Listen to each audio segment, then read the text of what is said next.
ทุกคนครับวันนี้ผมจะมาสอนวิธีการเอาข้าวหวดข้าวทุกคนใส่หม้อนี้คนอื่นเราต้องมีหม้อนี้ก็มีนี้ก่อนทุกคนนี่ก็คือหม้อนึ่งครับทุกคนนี่ก็คือซามเราต้องมีซามทุกคน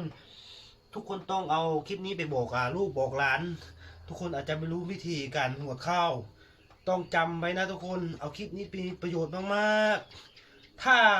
คนอื่นเขาจะไม่บอกทุกคนนะมีแต่ผมเท่านั้นที่บอก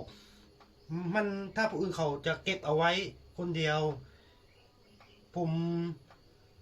ไม่เป็นอย่างนั้นทุกคนผมมีอะไรดีๆผมบอกหมดทุกคนนี่ก็คือมีซาม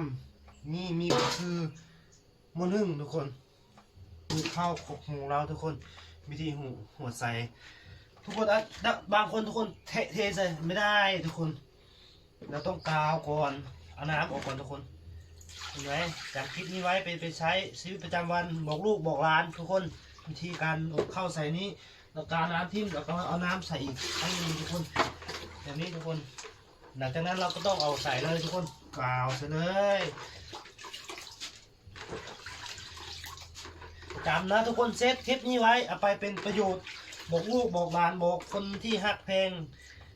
คนอื่นจะไปบอกทุกคนหรอกวิธีหัวข้าวมันเขาจะเก็บไว้คนเดียวทุกคนสำหรับผมนี่สบายบอกให้ทุกคนได้รู้เลยเป็นความรู้ทุกคนจำไว้นะทุกคนเอาไปบอกลูกบอกหลานวิธีการหัวข้าวคนอื่นจะไม่บอกคนอื่นจะเก็บไว้เพียงคนเดียว